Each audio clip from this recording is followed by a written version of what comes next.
Hello viewers welcome to my YouTube channel quick English in Bengali. तो आज के ভিডিওতে আমি তোমাদের সাথে শেয়ার করব থ্যাংক ইউ ম্যাম থেকে থ্যাংক ইউ ম্যামের ডাফ এন্ড ডাটের কোশ্চেন বাস থেকে ভয়েস চেঞ্জ। তো এর আগে ভিডিওতে ভয়েস চেঞ্জের আমি পার্ট 1 শেয়ার করেছিলাম, পার্ট 1 পার্ট 2 তোমাদের কিন্তু পার্ট 1 পার্ট 2 পার্ট 3 স্ট্রং রুটসের আমি দিয়েছি, সেগুলো অবশ্যই করে আশা করি তোমরা দেখেছো। Thank you ma'am. তো আজকে শুরু করলাম এবং এর আগে দ্য আইজ হ্যাবিট এবং সাথে স্ট্রং রুটসের সমস্ত গ্রামার ডাফ এন্ড ডাটের কোশ্চেন বান্স থেকে আমি তোমাদের দিয়ে দিয়েছি। যারা ভিডিওগুলো দেখেছো খুবই ভালো ব্যাপার, যারা দেখোনি এই ভিডিওর ডেসক্রিপশন বক্সে আমি প্লেলিস্টের লিঙ্ক দিয়ে দিয়েছি, ওখান থেকে চাইলে তোমরা ভিডিওগুলো দেখে নিতে পারো। এছাড়া যারা পিডিএফ চাইছিলে, পিডিএফের জন্য কমেন্ট করছিলে, হ্যাঁ পিডিএফ তোমরা যদি হোয়াটসঅ্যাপ নাম্বারে কন্ট্যাক্ট করো তাহলে কিন্তু তোমাদের পিডিএফ দিয়ে দেওয়া হবে এবং পিডিএফের প্রাইস ভীষণই অল্প রেখেছি যাতে তোমরা সবাই কিন্তু পিডিএফটা যাতে নিতে পারো।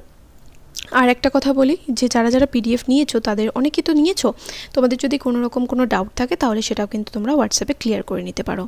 তো দেখো ভয়েস চেঞ্জের পার্ট 1 এর প্রথমটা কি রয়েছে, she carried it slung across her shoulder. সে এটাকে বহন করছিল, কোথায় বহন করছিল?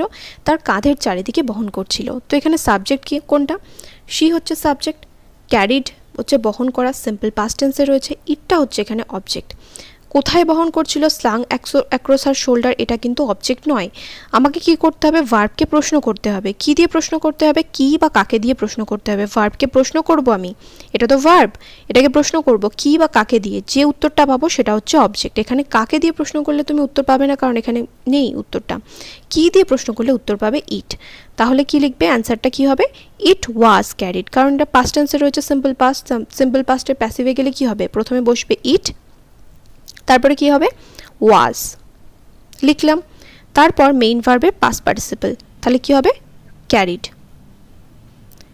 ইট was carried slung across her shoulder, লিখলে স্লাং অ্যাক্রস হার শোল্ডার, তারপরে লিখবে বাই, শি থেকে হবে হার। ঠিক আছে, বোঝাতে পারলাম? তাহলে এখানে কি হলো অ্যান্সারটা? It was carried slung across her shoulder by her. এখানে একটা জিনিস বলি, বাই হারটা তুমি এখানে লিখতেও পারো আবার নাও লিখতে পারো, কারণ তার কাঁধের চারিদিকে তো সেই বহন করবে, তাই না? তাহলে এখানে বাই হারটা কিন্তু লেখার কোনো প্রয়োজন নেই, বাই হারটাকে বাদ দিয়ে দেবে। এরকম করে কিন্তু ভয়েস চেঞ্জ অনেকগুলোই আসবে, তাই ভালো করে ফলো করো। যে সেন্টেন্সে কাজটা বক্তা নিজেই করছে, বাই হার বা বাই হিম, এরকম কিন্তু আর লেখার দরকার নেই। যেমন পরের সেন্টেন্সটা রয়েছে, দেখো the boy's weight and the weight of the purse combined cost him lose his balance. তো এখানে দেখো মেইন ভার্বটা অনেকে খুঁজে পাও না, এটা হচ্ছে কস্ট। অবজেক্ট কোনটা? অবজেক্ট হচ্ছে হিম। সাবজেক্ট কোনটা? The boy's weight and the weight of the purse combined. এতটাও দূর অবধি হচ্ছে এখানে সাবজেক্ট। আর টু লুজ হিজ ব্যালেন্স এটা কিন্তু সেন্টেন্সের রেস্ট অফ দ্য পার্ট বা ফ্রেজ বলতে পারো এটাকে। তাহলে যখন তুমি লিখবে হিমটাকে, এখানে ছেলেটা, তাহলে কিন্তু তুমি হিম লিখবে না, তাহলে কি লিখবে? The boy. দ্য বয় কি লিখবে? The boy. তাহলে এখানে কি লিখবে? The boy was cost. The boy was cost লিখলে, তারপরে কি লিখবে?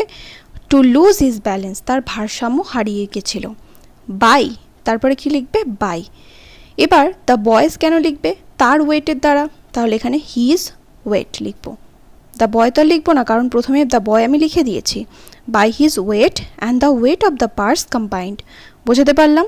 তারপর এটা the large woman kicked him, বড় সড়ো চেহারার মহিলাটা তাকে লাথি মারলো। তাহলে হি ওয়াজ কিকড, এখানে হিটা হচ্ছে অবজেক্ট। দেখো সিম্পল পাস্ট টেন্সে রয়েছে, কিকড রয়েছে, তাহলে কি হবে? He was kicked by the large woman. এরপর she picked the boy up by his shirt front, সে ছেলেটাকে তার শার্টের গোড়া ধরে বা সামনের অংশ ধরে তুলে ধরলো। তাহলে সে ছেলেটাকে তুলে ধরলো তার শার্টের সামনের অংশটা ধরে, তাহলে ছেলেটাকে তুলে ধরা হয়েছিল তার দ্বারা শার্টের সামনের অংশ ধরে, তাহলে এখানে অবজেক্ট কোনটা? The boy. দ্য বয়। আর একটা কী রয়েছে? বাই হিজ শার্ট ফ্রন্ট, এটা দরকার নেই, তাহলে কি লিখবো? The boy. The boy was picked up, ছেলেটাকে তুলে ধরা হয়েছিল, সিম্পল পাস্ট টেন্সে রয়েছে, তাহলে the boy was picked up. এখানে বাই দেখে অনেকেই ভাববে যেটা তো প্যাসিভে রয়েছে, না এটা কিন্তু অ্যাক্টিভে রয়েছে। বাই হিজ শার্ট ফ্রন্ট লিখলে বাই হার। তারপর pick up my pocket book, আমার পকেট বইটা তুলে দাও বা আমার পার্সটা তুলে দাও। তাহলে এখানে অর্ডার করা হচ্ছে, তাহলে ইউ আর অর্ডার, দেখো এটা ইম্পারেটিভে রয়েছে, তাহলে ইউ আর অর্ডার্ড, তোমাকে আদেশ করা হচ্ছে। ইউ আর অর্ডার্ড টু, কি আদেশ করা হচ্ছে? To pick up my pocket book, আমার পকেট বইটা তুলে নেওয়ার অনুরোধ তোমাকে করা হচ্ছে। গিভ ইট দেয়ার, এটাকে এখানে দাও, তাহলে ইউ আর অর্ডার্ড, এখানেও কিন্তু আদেশ করা হচ্ছে, এটাও দেখো ইম্পারেটিভে বা অর্ডার বোঝাচ্ছে, তাহলে you are ordered to give it there, ঠিক আছে। তারপরটা then I won't turn you loose, তাহলে আমি তোমাকে আলগা করব না, তাহলে তোমাকে আলগা করা হবে না আমার দ্বারা, তাহলে ইউটা এখানে প্রথমে আসবে, তাহলে you won't be, won't be এবার টার্নের পাস্ট পার্টিসিপল কি হবে, টার্নড হয়ে যাবে, turned loose by me.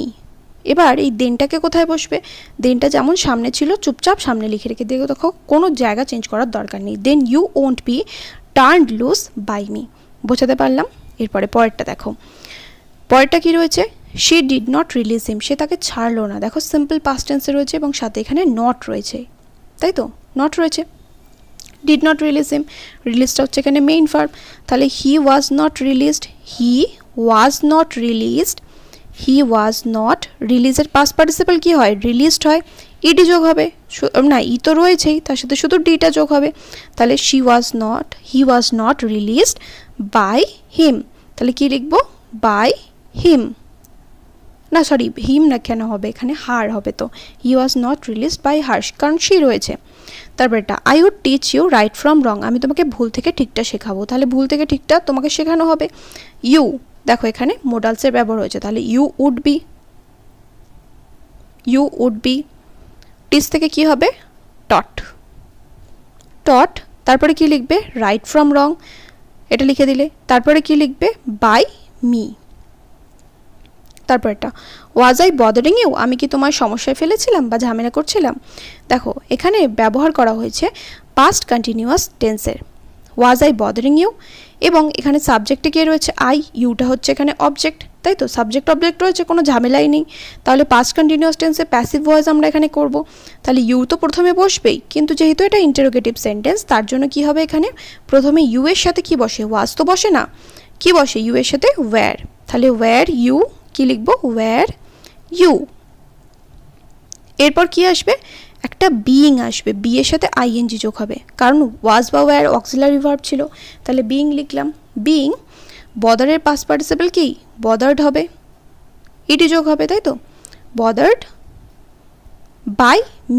By me লিখে জিজ্ঞাসা চিহ্ন কিন্তু এখানে অবশ্যই দিতে হবে, অনেকে ভয়েস চেঞ্জ করার সময় এই জিজ্ঞাসা চিহ্নগুলো ভুলে যাও, ন্যারেশন চেঞ্জে কোনো রকম জিজ্ঞাসা চিহ্ন থাকে না, কিন্তু ভয়েস চেঞ্জে কিন্তু অবশ্যই থাকবে, যদি না দাও তাহলে কিন্তু অ্যান্সারটা পুরোটা ভুল। নেক্সট ভিডিওতে পরে যে ভয়েস চেঞ্জগুলো রয়েছে সেগুলো তোমাদের সাথে শেয়ার করব, এখনও অবধি যারা নোটস নাওনি অবশ্যই করে কিন্তু এই ভিডিওর ডেসক্রিপশানে দেওয়া হোয়াটসঅ্যাপ নাম্বারে কন্ট্যাক্ট করে কিন্তু নোটসগুলো তাড়াতাড়ি নিয়ে নাও, কারণ সামনেই কিন্তু তোমাদের টেস্ট পরীক্ষা পুজোর পর। দেখা হবে নেক্সট ভিডিওতে, টিল দেন বাই।